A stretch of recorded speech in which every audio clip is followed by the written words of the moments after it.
je serai au micro, je pourrai absolument plus parler.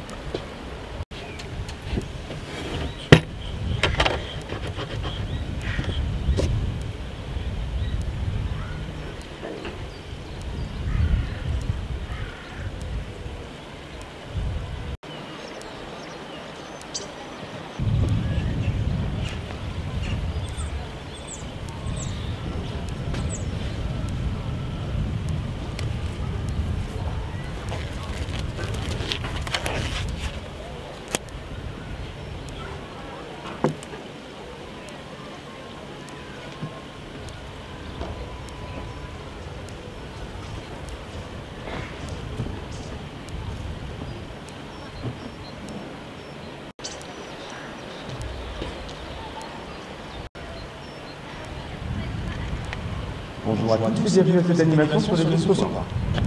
Au zoo d'Amélie, nous avons deux enclos à ours bruns. Donc il y a le premier enclos quand vous êtes en face du bâtiment, donc qui est sur votre gauche. C'est l'enclos de Oural, un ours qui est né au parc et qui partage aujourd'hui son enclos avec un mouton. Sachez que le nourrissage d'Oural s'effectuera juste après cette animation. L'enclos où je me trouve, donc l'enclos de Sano et Nena, eh bien, ce sont deux ours qui sont arrivés l'année dernière, il y a 2 ans, pardon, d'un zoo slovène. Ils ont 8 et 9 ans et leur adaptation s'est faite très rapidement. C'est facile de reconnaître Sano de Nena puisque Sano, le mâle, est plus grand que Nena la femelle. Il leur permet une puissante musculature et qui leur permet de creuser dans le sol afin de pouvoir retrouver leur nourriture. Cette pose de muscle est très bien visée sur Sano qui va se nourrir un peu dans la lutte de la carrière, donc ça se passe bien après les 2 pattes avant. C'est un ours que l'on retrouve exclusivement en Alaska et qui peut peser jusqu'à 800 kg. C'est à peu près l'équivalent d'un ours polaire. Sano et Nena, ce sont des ours de l'Eurasie, les mêmes que l'on retrouve dans les Pyrénées. Ce sont des ours qui font autour des 150 kg à l'âge adulte. Et de l'autre côté, dans l'autre enclos, Oural, lui c'est un grizzly, et il est aux alentours des 380 kg. Et en sécurité. Voilà, la petite anecdote, il faut savoir que Sano et Nena, dans le zoo, juste avant, ils mangeaient que de la viande même la viande bouillie. Et nous, pour leur apprendre à manger de la viande crue, on a abusé un petit peu, c'est-à-dire qu'on a commencé par faire cuire la viande dans du miel, et au fur et à mesure, on a moins en moins fait saisir la viande pour arriver à avoir complètement cru. Le but étant quand même que cet animal est le plus proche du qu'il y aurait dans la nature, et jusqu'à preuve du contraire, on n'a jamais vu ce sens sans faire cuire sa viande. Alors quand il est trop c'est une nourriture qu'on doit donner à chacun de nos ours. Mais cette ration va changer un peu en fonction de la saison, parce qu'il faut savoir que c'est la graisse qui ménage du froid, donc c'est normal qu'il mange un petit peu plus en hiver. Dans la nature, c'est un peu différent, parce que c'est à l'automne où ils vont le sujet, pour faire la réserve de graisse au moment où ils vont le plus hiverner. Attention, je ne me suis pas trompé, on va faire d'hibernation chez les ours bruns et non pas d'hibernation. La différence entre les deux, c'est que l'hibernation avec un B, ça veut simplement dire que la température corporelle de l'animal va descendre de 15 à 20 degrés, une très grosse chute de température va l'amener dans un état de léthargie, vraiment un sommeil très profond, donc il va mettre du temps à s'en sortir au volcan, le temps de remettre toute la machinerie en route. Un exemple d'un animal qui hiberne avec un V, c'est la maparotte. Par contre, l'ours brun, lui, il va hiverner, donc cette fois-ci c'est avec un V. Ça veut simplement dire que la température corporelle, elle va descendre un petit peu, donc 3 à 5 degrés, c'est pas énorme, mais c'est suffisant pour le laisser dormir un petit peu plus, mais en aucun cas, ça ne l'empêche de se réveiller et n'importe quel type de danger. C'est-à-dire pour ça qu'il faut toujours se méfier de l'ours brun. A savoir que les ours bruns ne vont pas hiberner au parc zoologique étant donné que la nourriture est à profusion toute l'année. Beau, c'est entre mai et juillet. Ensuite, on compte 3 mois de gestation et les petits naîtront au mois de janvier. Alors pour ceux qui sont forts en maths, vous avez peut-être remarqué qu'il y a un problème dans le décompte des mois. Je reprends. La saison de reproduction, c'est entre mai et juillet. Donc partons de juillet, ensuite on compte 3 mois de gestation, août, septembre et octobre. Je maintiens quand même que les petits naîtront seulement qu'au mois de janvier, puisque chez ces animaux, il y a ce que l'on appelle un phénomène de diapause embryonnaire, de gestation différée, c'est-à-dire que l'embryon, qui est le premier stade du développement du bébé, va se former au moment de la reproduction, donc de l'accouplement entre mai et juillet. Par contre, il se met en pause tout de suite et il reprendra son développement seulement qu'à l'automne, seulement si les réserves de graisse de la femelle sont suffisamment importantes pour qu'elle puisse mener à bien son hivernation et sa gestation en même temps. Donc si on compte 3 mois à partir de l'automne, cela nous ramène bel et bien au mois de janvier, où la femelle mettra au monde entre 1 à 3 oursons. C'est également à cet âge-là que les petits vont se séparer de leur maman, puisque rappelons-le, ce sont des animaux qui vivent en solitaire. Il n'y a aucune compétition pour la nourriture, donc il n'y a pas de problème. Par contre, dans l'autre enclos, Oural, lui c'est un ours qui a toujours grandi, donc il n'a connu que sa mère, et il a toujours grandi tout seul depuis que sa mère est partie, et vu son âge qui est déjà bien avancé, eh bien il serait impensable de le mettre avec un autre ours brun parce qu'il ne le tolérerait pas.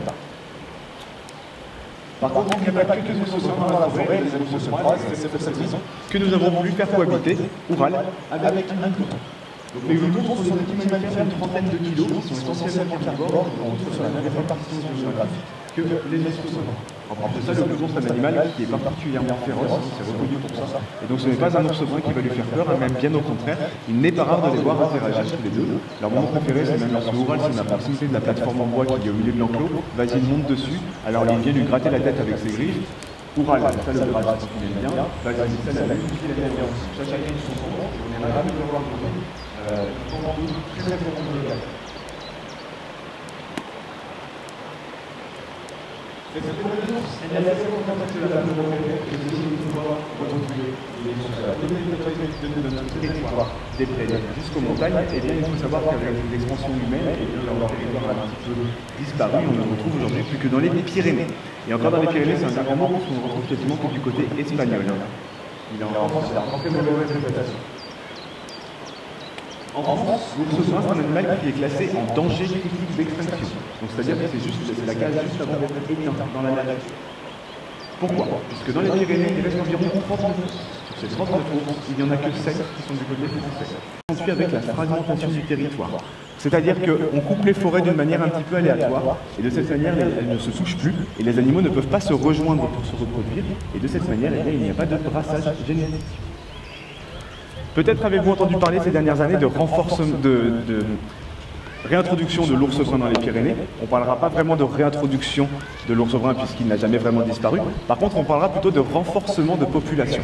Et vu l'état de ces populations, il est important qu'on le fasse et qu'on le fasse vite. Mais pourquoi permettre ces renforcements de population? Il faut que les hommes qui vivent à côté de ces animaux arrêtent de... Il suffit simplement de s'éloigner tranquillement sans problème. Alors je vous l'accorde, c'est beaucoup plus facile à dire qu'à faire quand on se retrouve devant un ours brun en pleine forêt. Mais toujours est-il que 500 rencontres ont été recensées entre ces animaux inuits sur notre territoire et il n'y a jamais eu d'accident. Les bergers aussi sont les ennemis de l'ours, comme du loup d'ailleurs. Mais encore, il faut savoir que les attaques qui sont dues à ces deux grands carnivores représentent à peine 1% des pertes totales de brebis chaque année. En plus de ça, lorsqu'un troupeau est attaqué, bien le berger sera indemnisé, c'est pas le cas si la brebis meurt de foyer, si elle est dans un ravin, ou encore si elle meurt de maladie. Donc vraiment, la présence de l'ours brun n'est pas du tout importante. Même bien au contraire, elle va permettre à la diversité, puisque ce sont des animaux qui vont s'attaquer à des proies faciles. Donc plus de proies faciles, ce sont des carnivores malades ou âgés. Et donc de cette manière, ils participent vraiment activement à ce que les populations de ces carnivores soient meilleures. Et enfin, la présence de l'ours brun, comme du loup, peut aussi être très bénéfique au tourisme. Mais encore faut-il que l'opinion publique à propos des animaux change en bien et que les politiques qui ont envie d'en faire un atout, qu'ils se battent eux aussi pour leur sauvegarde. Ce territoire. En plus de ça, le succès de la révolution, la réintroduction, l'adaptation rapide. Ce sont vraiment les preuves concrètes que l'ours brun est ici, chez lui, dans ces montagnes, autant. Malheureusement, les populations d'ours brun dans les Pyrénées sont encore bien trop importantes pour être durables dans le temps. Donc c'est pour ça qu'il est important que chacun d'entre nous soutenions ces renforcements de population. Si on ne veut pas voir disparaître ce bel animal, si c'est de très proche malheureusement de notre territoire. Voilà pour cette animation sur les ours bruns, je vous remercie de votre attention et je vous souhaite à tous une très bonne journée aux Hôtels de la Ville, sans oublier qu'il y aura le spectacle d'Otari à 15h au niveau de la baie des Lions. Effectué dans quelques instants le nourrissage de Oural, donc dans l'autre enclos.